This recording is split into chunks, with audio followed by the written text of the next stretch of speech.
My name is Antoine Kallab. I'm from Beirut, Lebanon, and I work in research at the American University of Beirut as Associate Director of the Nature Conservation Center. The MEM Summit is a unique opportunity to connect with different people from the Mediterranean region and across this part of the world. I came here to meet unique, smart, talented young people from neighboring countries, from people who are facing the same problems but are also interested in mutual solutions. My experience at the MEM Summit so far has been nothing short but fantastic and unique. Every single person I've met here was able to teach me something new, and I do believe that if our region and our governments were handled by the people I'm meeting here, the region would be in a lot better place. Climate change is an intersectional topic that is reshaping the entire MENA region, from its social dynamics, geopolitics, economic factors, and any other aspect of life that we see in this region.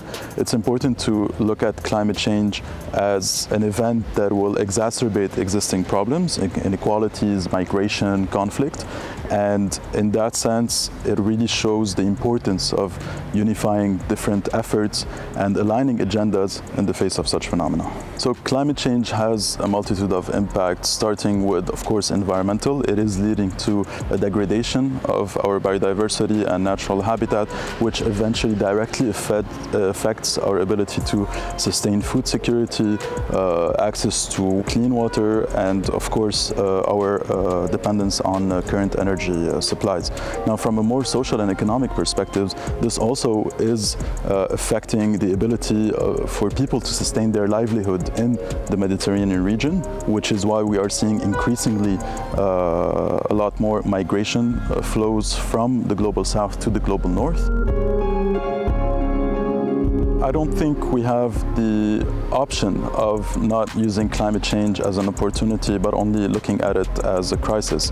It is going to be an important platform to draw countries and governments and the private sector and all of these stakeholders one towards the other, because eventually we are all affected by climate change.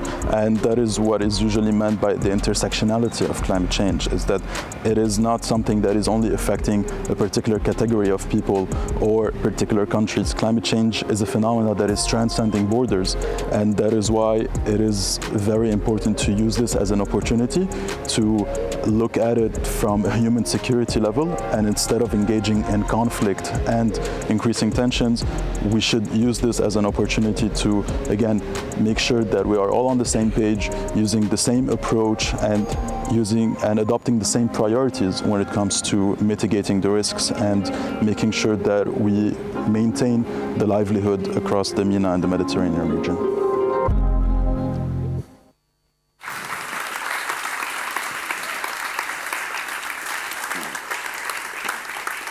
Shukran, merci Antoine. So you hear Antoine and many others want to put the future of the region in your hands, of the young change makers. So I think you get a lot of backing here.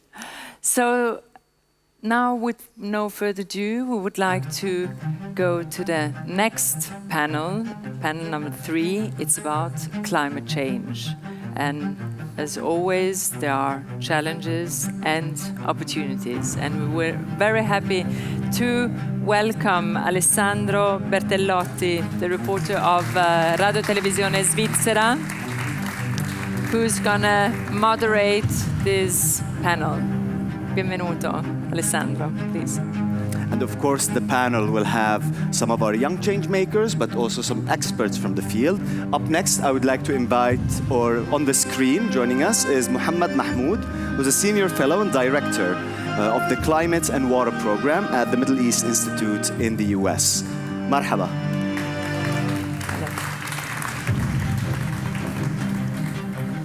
And joining us in person, my friend Adnan Tabatabai, or in Arabic, Tabatabai, who is a CEO of the Center of Applied Research in partnership with the Orient in Germany. Herzlich willkommen. One is missing. And next, also joining us online, is a colleague, a previous young change maker who was later a facilitator, someone who is very close to the MEM project and to all of us. It's Shivan Fazil, who's currently a research fellow at the Stockholm International Peace Research Institute. Hi, Shivan. Welcome. Hi, good to be with you. Hi, lovely having you online, Shivan. And last but not least, Maryem Fitouri, a young change maker from Tunisia in the agri-food industries. Welcome.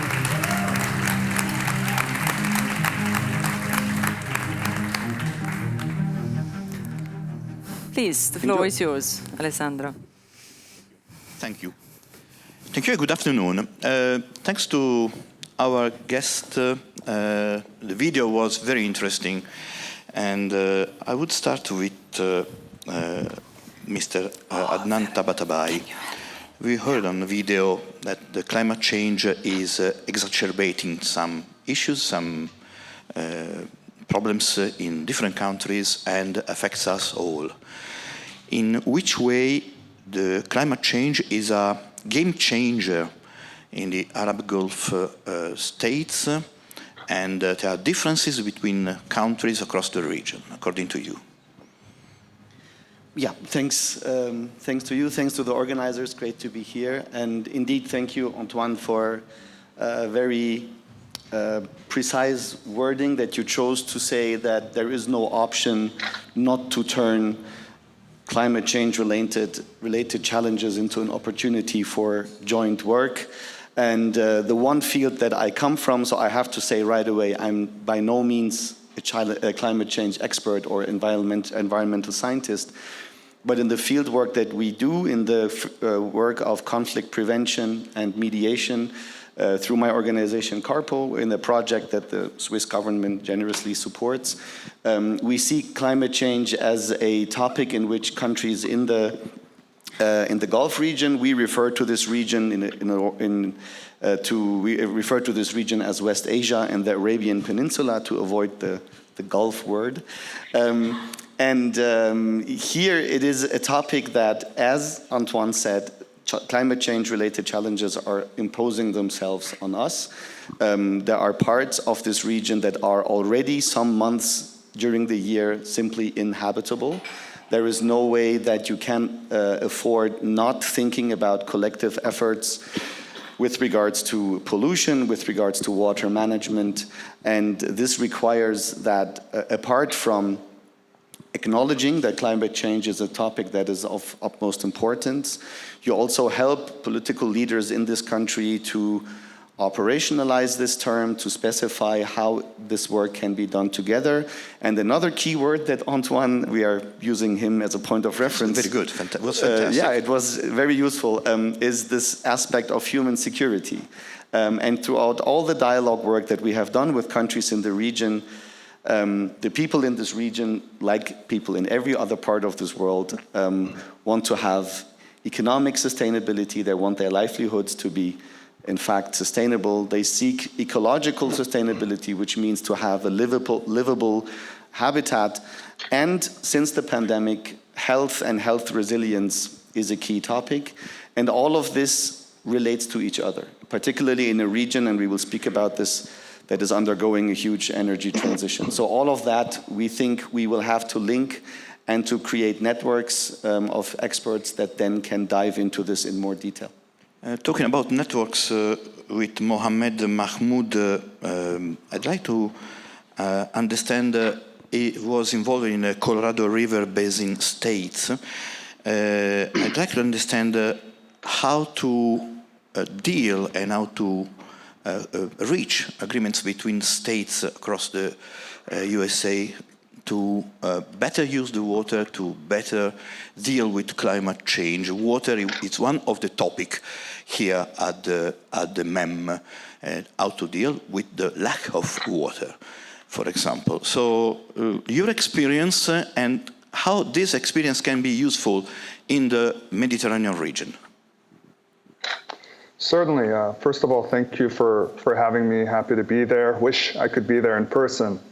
I'm glad you raised the point on water. And there are some differences and similarities between some of the experiences I had in the United States as far as different states, entities, municipalities sharing the water versus some of the transboundary issues that are facing the Mediterranean region and the Middle East, North Africa region writ large. One of the major differences is the fact that because water is shared across nations, there is difficulty in reaching consensus on agreements on how nations are to utilize those waters. The case being in the United States, the example you brought up, it's one country, right? You may have different states, and different states have different rules and regulations and how they operate. So in terms of a final backstop, there is one court system, there is one law ruling the land that can govern all the states to cooperate together. That is limited to a certain degree when you talk about transboundary issues. And certainly when you think about the Mediterranean region, I mean, the major transboundary system, well, there's two, but the one that comes to mind first is obviously the Tigris-Euphrates system that starts around the Mediterranean region. And then the other, of course, is the Nile, which essentially ends in the Mediterranean, quite literally. The issue in both cases is under the threat of climate change, which I'm glad was mentioned in the front end, supplies are threatened in terms of how much water is being generated.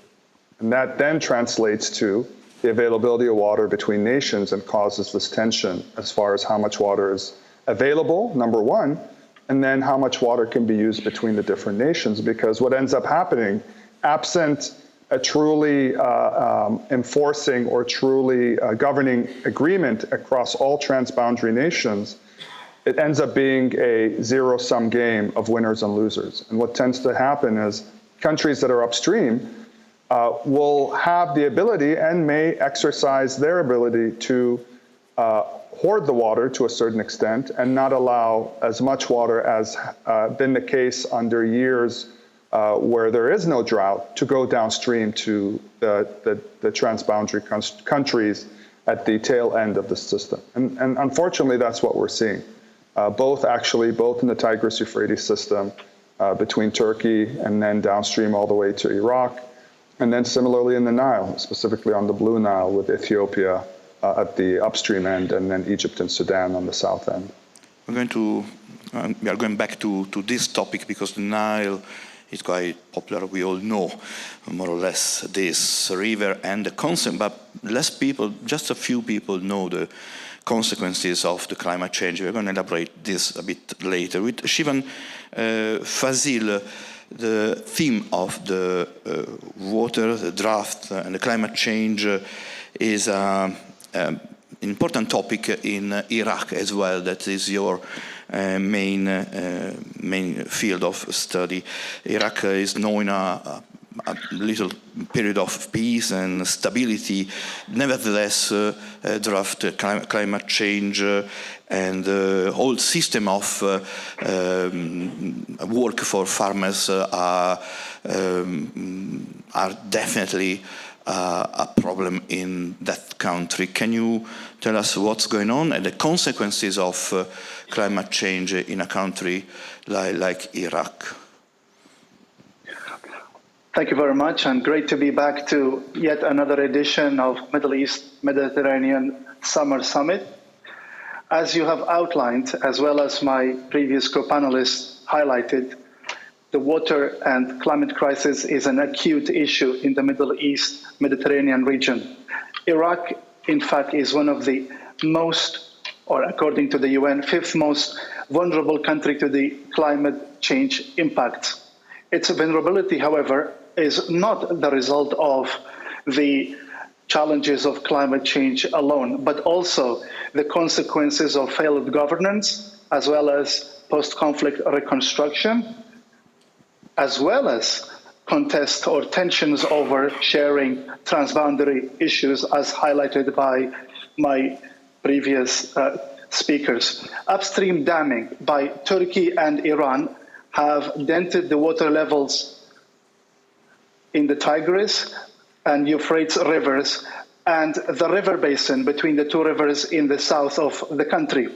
Frequent dry spells, delay in seasonal rain are threatening the country's modest agriculture output, which is still recovering from cycles of conflict. At the same time, it is also important for Iraq's food security and self-sufficiency, as well as to tackle poverty, which is rife in the south of the country. And also at the same time, it has been an anti-government hotspot over the past several years.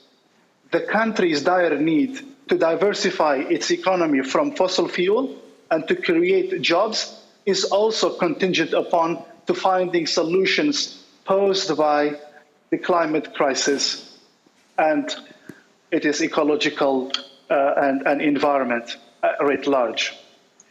For Iraq to address the serious effects of the climate change, it requires water diplomacy with its neighbors in the north, i.e. Turkey, as well as to the east, Iran, but also for Iraq to start to prepare its house in order to be able to withstand and adapt to the challenges of climate change. I will stop there, but I would look forward to continue the discussion. One more question to you. Do you see any step ahead to improve, to create the conditions you just mentioned? Yes. Iraq has adopted a national action plan with the assistance from the United Nations. However, Iraq's problem is also lies in its political system that has been inaugurated 20 years ago after the US invasion of Iraq.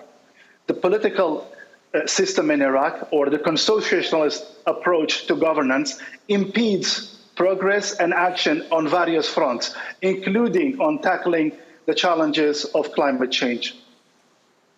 Thank you very much. With Maryem Fitouri, the topic it's quite common for you. You already heard what we just heard from the other guests.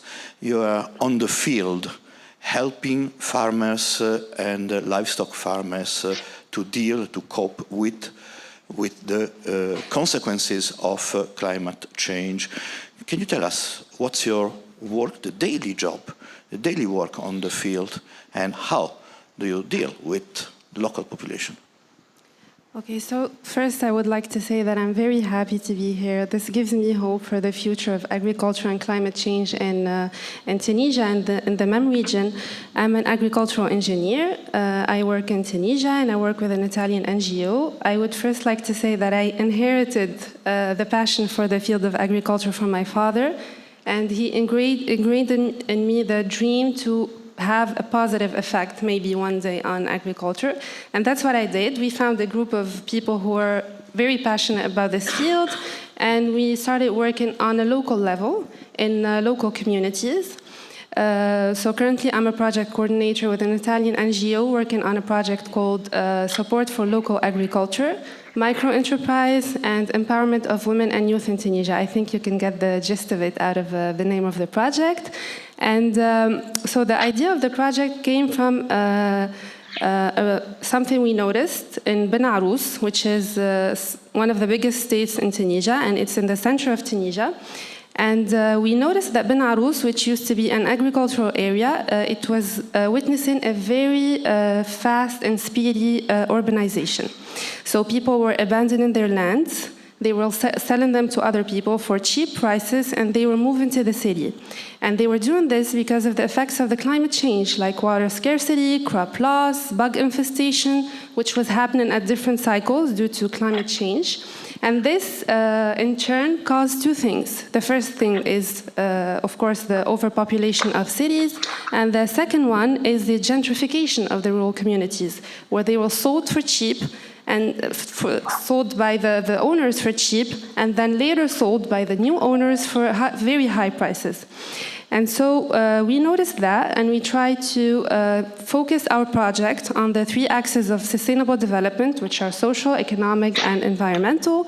And we do all of this to combat the effects of climate change that are causing people to abandon their family lands. And so our main line of work is working with youth and women in Tunisia.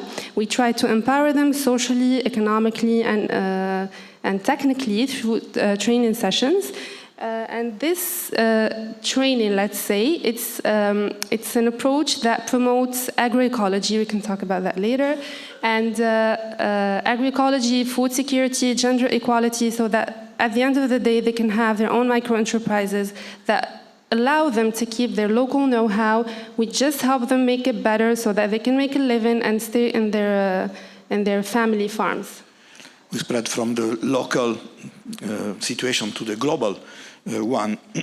I'm asking Mr. Tabatabai, in which way the global community must act then for an economy diversification, for a green vision, because some boundaries, for example, or some differences between, historical differences between countries can not be a good factor to solve or to act for against the climate change consequences. From a German perspective, how can we try to understand in which way diplomacy can help, can act on this field?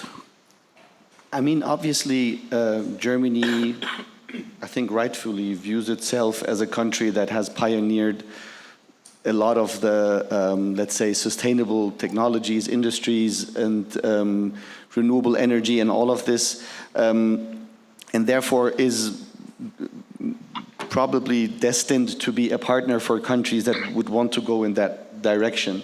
What we can see is that politics play a big role in this, and that means that it's always a matter of which countries does a country like Germany decide to work with closer when it comes to joint projects in literally any field.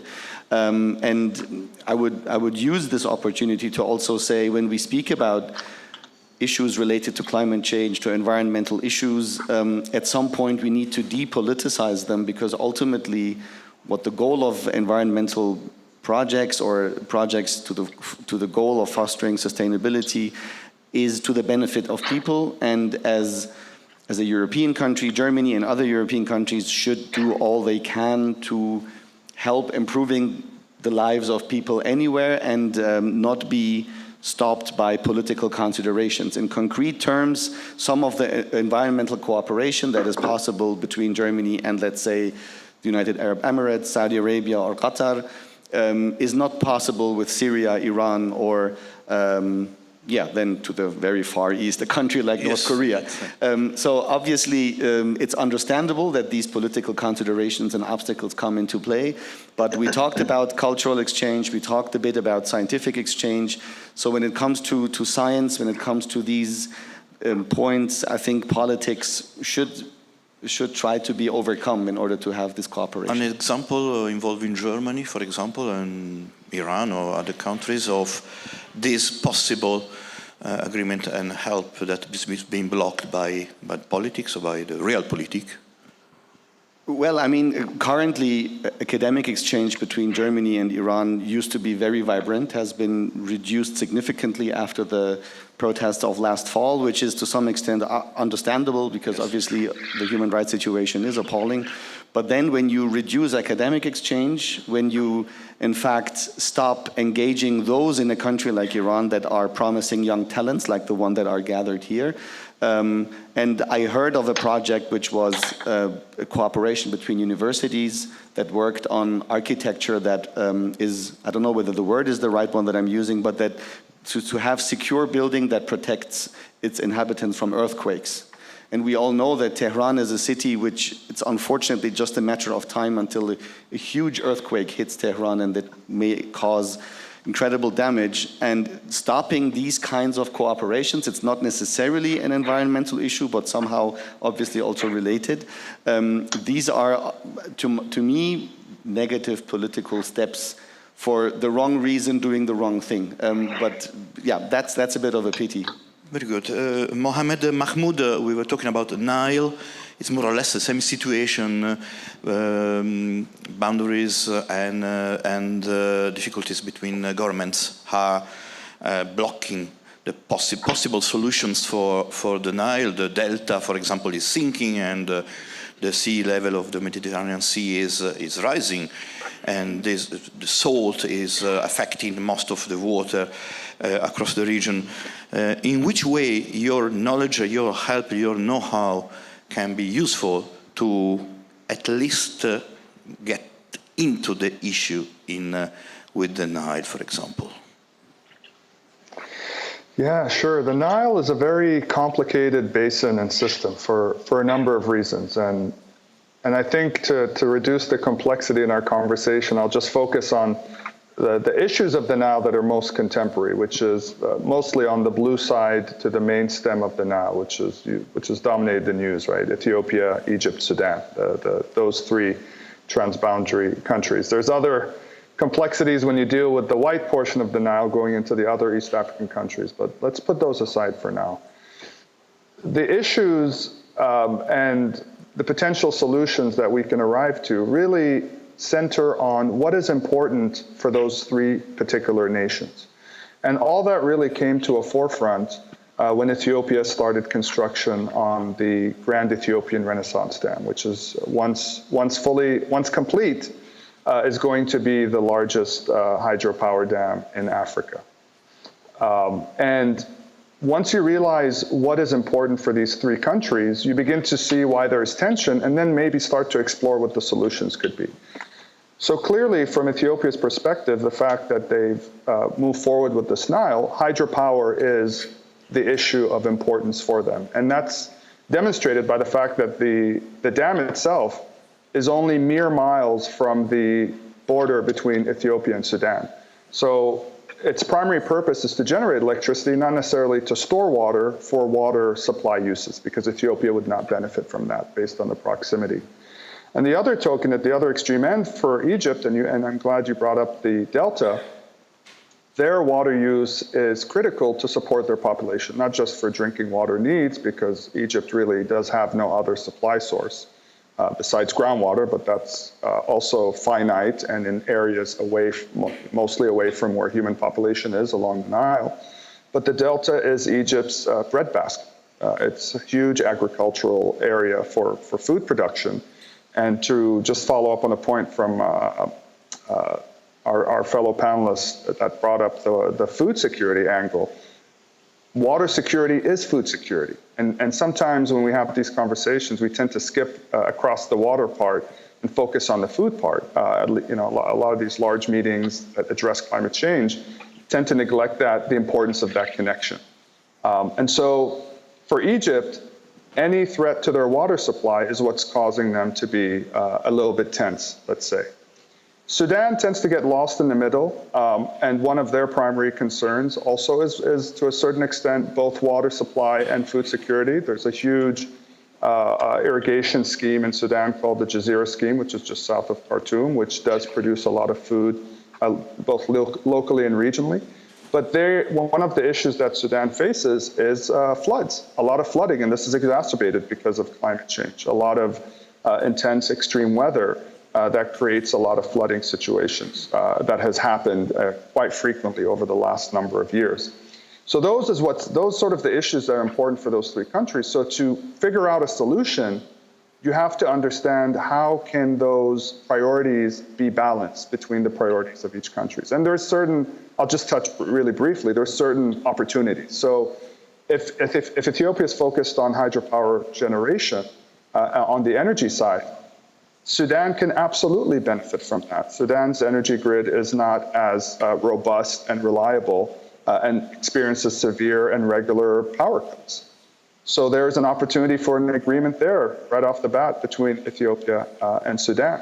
On the other end, to protect Egypt's need for high water demand because of its agricultural industry and just other general water needs, you could play Sudan as an interim partner in terms of allowing more water to be stored in the dam so that Ethiopia is able to generate hydropower, release more water, so reducing their water use, And then the other token, Egypt can do similarly so that the water that they are essentially not diverting could be used to grow more food or more agricultural activity in Sudan itself, which is a little bit less arid, depending on which part of the country we're talking about. So in brief, there's opportunities based on understanding what the priorities of those three countries are, of some type of resource exchange agreements.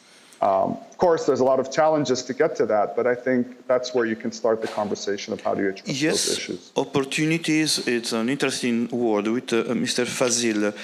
How a country like Iraq, where 95% of the GDP is produced by the crude oil, can reverse the tide and take the opportunity to recreate or rebuild a nation, starting with the opportunity, with the opportunities led by the need of react to climate change?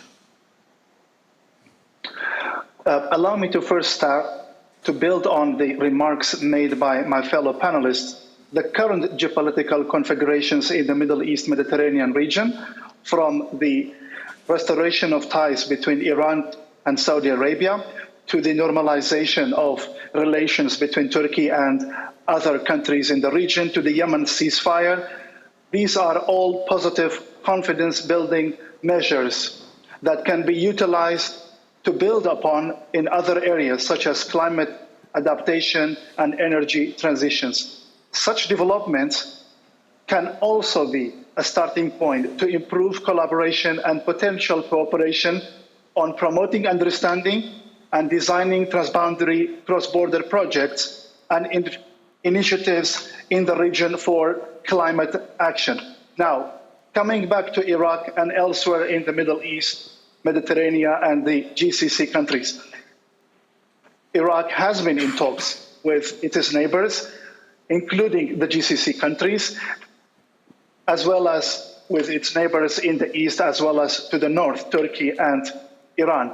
However, as I alluded to earlier, sometimes progress can be difficult due to the nature of the political system in Iraq. However, I would like also to use this opportunity to highlight some of the work that has been done in Iraq on the ground with the support of the international community, including those that are carried out with the support of the Stockholm International Peace Research Institute.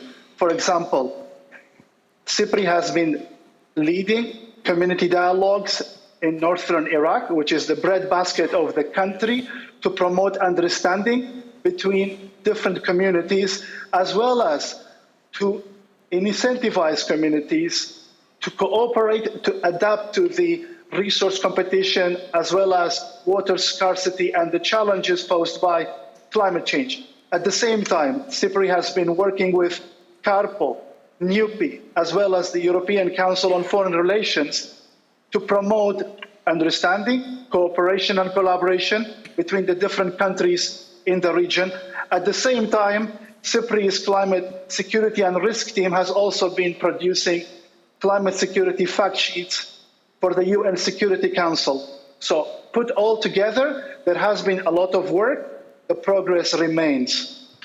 And finally, I would like to also highlight the role of civil society in Iraq, which has been stepping up its efforts in various areas, including in the areas of climate change adaptation, from advocacy campaigns to sustaining pressure on Iraqi authorities to act. These actions include, or these initiatives include, raising awareness of communities, including among farmers, about the environmental stresses and the need for action, both individually and on the community basis and on the government level, to preserve these scarce resources and prevent conflict that may stem from these resource scarcity and risk competition issues. Thank you. Maryem Fitouri, we heard about the civil society and the population are aware of the consequences of climate change and the need of acting and acting fast. is the same way in Tunisia. We got the same reaction, the same ideas about climate change, the way of now, for example, the migration from Tunisia. It's a matter of fact. Everyone knows what's going on there. But in which way the local population is aware of consequences of the climate change? Are we talking about the citizens? The citizen, Okay. local population, yes. Not the institutions, the civil society, as Mr. Fazil was talking about just a moment ago. Mm-hmm. So like you said, I have nothing to add to what the experts in this panel said about the climate change crisis in the MEM region. But in Tunisia, for example, for a long period of time, I would hate to say, but not everyone was really aware of how critical and how urgent the climate change crisis is in the world. And specifically in Tunisia, we have suffered through drought, through water scarcity, through crop loss, through all, especially as people who are really active in the day-to-day life of the field of agriculture. But I'm going to give you an example because it's starting to shift in Tunisia. We had recently, the government has recently adopted a strategy where they started to cut water at a certain time of the day. And this sparked outrage, of course, in the beginning. And we have seen two things in Tunisia happen after this happened. The first thing that happened is that there was more usage of water because people were scared of the water cuts. So everyone started filling their tubs and all. But after a short period of time, people started to wonder, why is this happening? Why is the water being cut at night? So I would see from, well, most of the time I have in my feed and my community people who are experts on climate change, but I started seeing from other communities and people who weren't really involved in the field questions. The right questions. Everyone was wondering about what was happening in Tunisia in regard to water, with regard to water, and with regard to the other effects of climate change. So I would say that people are starting to be more aware, and honestly, it's our job as experts to keep going and keep raising awareness, no matter how hard it keeps getting. Is there a clash of generations? Young people are more aware of climate change issues rather than elderly population in Tunisia or in other countries. All guests are invited to answer to this question. Maryem. We're talking clash between generations. Well, there is a clash between generations. I don't want to sound very upfront, but I would say that the older generation tends to not believe in climate change. And so I'm going to circle back to what I said, that it's our duty as young change makers, whether we are directly involved in the field of climate change or not. And I think I'm talking to all my friends here in the MEM Summer Summit. It is our duty to change the narrative, whether with older generations or the generations to come. And that's something we're working on in the project I work in. We tried to shift the narrative. We started going to schools, teaching children about climate change, gender equality, sustainable development, and they, in turn, started teaching their parents about it. So that's how the cycle goes. Everyone who has the chance to do something must do something. Before leaving the time for questions and answers, Mr. Tabatabai, you were just agreeing with what she was saying. Why is it correct? Is there a clash of generations on this topic? Young people are more aware of consequences rather than elderly people or the old generation. You are all smiling. Mr. Tabatabai, yes. I mean, I don't know whether we can really make this sharp distinction, but it's a matter of how you address this, of how the urgency, and I mean, someone like me living in Germany, you just have to go on YouTube and type in Letzte Generation or Last Generation and then see what they're doing on the streets, street blockades and all of this. I mean, this clash between younger activists and the older generation is something that we see across the globe. But what I wanted to also emphasize is something that was already mentioned. In the region we're talking about, there have been now so many politically relevant events. Tehran hosted a summit last July. titled Environmental Cooperation for a Better Future. Later that year, COP27 was in Egypt. This year, COP28 is in Dubai. The MENA Climate Week will be in Saudi Arabia. It's all, we talked about top-down and bottom-up today earlier, so it's all state-driven projects, but it's now a great opportunity for the younger generation to say, okay, let's use this political momentum of this topic because it's fancy, it's nice to speak about climate-related stuff, and the word sustainability is en vogue, but let's use it now, and it's a good time to then really try and translate it into action, which can obviously be different depending to which generation you belong, but I think that the time is right for it. Okay, Mr. Mohammed, Mahmoud, you agree, it's an opportunity even because the COP was organized in a Middle East country, an African country, and so there's a possibility for young people, a young generation, to finally explain the older generation what's really going on. We lost him.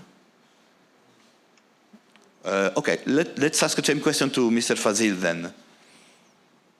Well, whether it's clash of generations, yes, or what I like to call it a generational divide, it's actually very, very important to use this opportunity and the fact that the countries in the region of Middle East, Mediterranean are largely youthful, or the share of the population of these countries are mostly young, or in fact 2/3 of most of the countries are under 30 years old. So it's imperative for the political process in the region to reflect the aspirations and the needs of this population. And we also know that the younger generation have different priorities when it comes to the way they relate to politics in terms of mobilization and organization. And last and not least, the countries in the region are also quite similar in terms of their political systems as well as their political economy. Hence, all the more necessary for them to cooperate and collaborate in opening up the space for cooperation, for climate adaptation and climate action.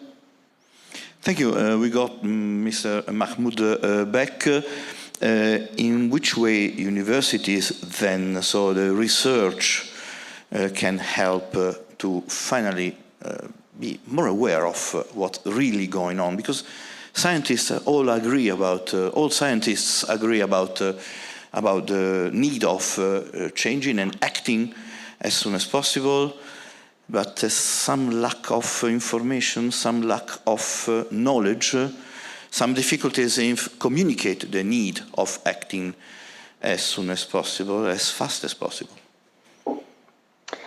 Yeah, I'd like to actually, there's a technical answer to this question, but I want to connect it to the conversation about the clash of generations, just to link those two together. And I agree with Maryem's assessment.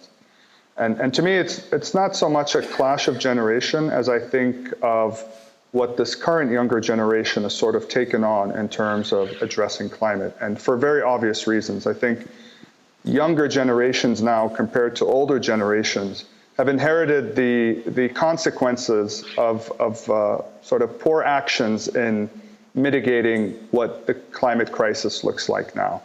I mean, just look at what's been happening over the last number of years. Climate impacts are becoming more frequent and more intense. We're seeing heat waves, just literally what just happened this summer across the world. Yes, record-breaking heat waves across different parts of the world. And now we're entering in the phase of the season at the end of the summer, beginning of the fall or autumn period. Now we're seeing an amplification of extreme weather, and we've seen that as well. Wildfires all across the Mediterranean region. So I think this younger generation isn't necessarily aware just by choice, and I think it is by choice, but they are aware by necessity. And to reflect that, when you see a lot of climate activism, it is propelled by youth, and civil society certainly, but more so within civil society by youth groups. And there is plentiful number of youth groups across the Mediterranean, Middle Eastern region that I've had the pleasure of sort of working with and engaging with on these issues when we attend these large conferences and meetings that address the climate crisis, whether it's the COP meetings or regional climate weeks and that sort of thing. But to pivot from that to your question about the scientists and the research, I think the current young generation that is pushing climate activism forward, because they are going to inherit, this next phase of consequences of these really extreme outcomes of the climate crisis. And their focus, as it should be right now, is activism. But the pivot, I think, to answer your question to a certain degree on how do you get consensus, how do you begin to address the issue from the science, from the research, there's going to come a point when, hopefully, and I believe through the efforts of this young generation to push climate activism forward, to push the agendas and policies that need to get done that is a little bit lagging in terms of inertia and momentum, is to then now pivot towards pushing the next generation, or even those that are currently part of the climate activism movement, to go into fields technical fields, the STEM fields, science, technology, engineering, math, that are now going to be part of the generation that implements solutions, as opposed to just highlighting the need and urgency of the crisis. And I think that's how you kind of bridge that gap, where you now have a cohort of people that can actually not just address the issue, but help put solutions on the ground. Solutions. Very good. Any question from the floor? Yep, there's a microphone there.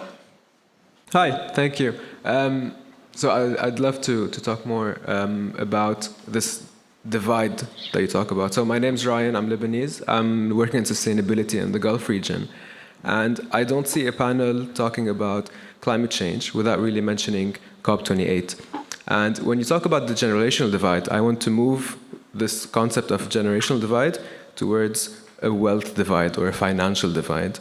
And I'm especially referring to the loss and damage fund, right? Which basically was a showstopper in a lot of the COP negotiations to climate action, which essentially means who's going to pay for the damages to the environment that's been caused throughout history. So the question to the panel, and I'll keep it short, in light of the recent political changes in the region, the shock to the petrodollar, the financial shift to Abu Dhabi, how do you guys see the future of climate finance shaping in the region? And essentially, how do we use this as a tool to kind of unite us, instead of a tool that divides us? Very good, thank you. Who wants to answer? Mr. Fazil could be. Thank you for the question. I already see examples and opportunities for collaboration in the field of climate action adaptation, as well as energy transition. For example, the opening between Saudi Arabia and Iran has allowed for Iraq to also start to cooperate with the Gulf Cooperation Council countries for energy imports, as well as to diversify its sources of energy away from fossil fuel, to also start building more renewable energy sources. Thanks. Can I? Yes, go ahead. Can I jump on this question too? Yes, of course. Yeah, I'm going to try to be positive about this, but I do have a particular view on the issue of climate financing that the young gentleman brought up, which is, generally speaking, all these different climate funding mechanisms, if we talk about the adaptation fund or even green climate fund to a certain degree, but let's say the loss and damage, is a lot of the efforts on the climate financing side is to build the funds up, which is important because you need the money to operationalize climate action, right? It's going to cost money to put climate mitigation projects on the ground in terms of reducing emissions and energy transition. You need money to put into place climate adaptation projects, like things in the water and food sector, to protect countries and populations against adverse impacts of climate change while you mitigate against it through actual energy transition solutions. But the issue that I worry about, and I think the loss and damage fund is a good example, it was good that it happened. It's absolutely a step forward. But two of the things just to keep in mind is it addresses let's say the issues and grievances of the past, which are absolutely legitimate, especially for nations that suffer disproportionately the impacts of climate change to how much they contribute to climate change. They're not heavy emission producing countries. But a lot of these funds, with the exception of Green Climate Fund, there's not a lot of direction of what happens when those funds are populated to a sufficient amount that you start to extract funds to operationalize. And even with the loss and damage fund, since it was announced in COP27 in Egypt, to date, at least from a public perspective, maybe internally it is being figured out, we don't have a lot of information and direction on how that fund is going to be managed and operationalized, right? If it's primarily meant to address climate damage of the past, how do you allocate those funds? Who gets it? Where does it go to? And there's always risk and concern that you allocate funds to countries that have suffered impacts of climate change, but then that money, even within those countries, doesn't go to where it needs to go. And that opens door for potential issues of corruption. So for me, I think what's more important, it's important, the allocation of the funds, but what we need more information and direction and transparency on how the funds are going to be allocated, what is the process and mechanisms to do that, so we know that the funds actually go towards projects and implementations that actually benefit the countries and populations that receive it. Thank you very much. We got another question.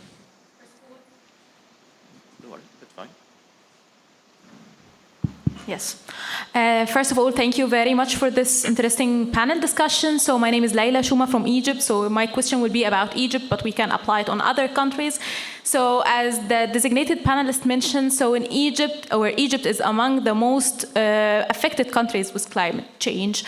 And in my opinion, so leaders are aware of that, and they started taking steps like the Green Hydrogen Agreement, COP, hosting COP in Egypt, a BIM ban, solar park, and so on. The problem is right now the public awareness. So unfortunately, we do not have public awareness in Egypt. And my question is, what can we do to increase the public awareness I wouldn't say in Egypt, but in the MEM region? That's it. Thank you. Thank you very much. Who wants to answer? Mr. Fazil again. I think she has already made a good example about Tunisia. So. Talking about this topic, but how can we increase the public awareness? Mr. Tabatabai. I think one thing that I have observed in the let's say countries of the Arabian Peninsula is that there are very, very strong research institutions that deal with these issues, but up until I would say 2 or 3 years ago, most of the researchers were not Emirati, Saudis, or Qataris. It were British, Finnish, German, and other people working in these institutions. So it was not really like a national thing that was taken up. I see it as a positive development, is changing. You are now really seeing, we talked about different izations earlier today, so we see Saudiization in some of these institutions now, and I think this will automatically help to kind of own the research on sustainability, on environmental issues. There is also a gap that needs to be overcome between these research institutions and the broader public. So the discussion about science communication comes into play. So I think it will be very much important to speak about how to communicate and make publicly available the knowledge in these institutions. And then you have all the variety of bottom-up environmental advocacy. And here really I think words matter. People and political leaders in our country react allergic to the word activism, but they may not so much react that way when you speak about advocacy.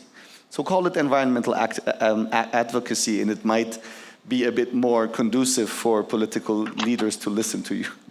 Very good. We got one more question. It's yours. It has no problem. If you like. I'm Maurizio Bona, and I'm a representative here of the old generation. Because you're not alone. You're not alone. So you would forgive me for this a little bit provocative remark. But I was a little bit shocked by what was said before, because it is almost taken as granted that there is a big difference between the perception of the old generation vis-à-vis the young generation. And I can trust you that there are a lot of friends of mine, my same age, who have the same feeling as you, including me. So my main remark and my provocation is this one. Is it really useful to present this as a sort of conflict between generations? Because to some extent this is against inclusivity. And then I close.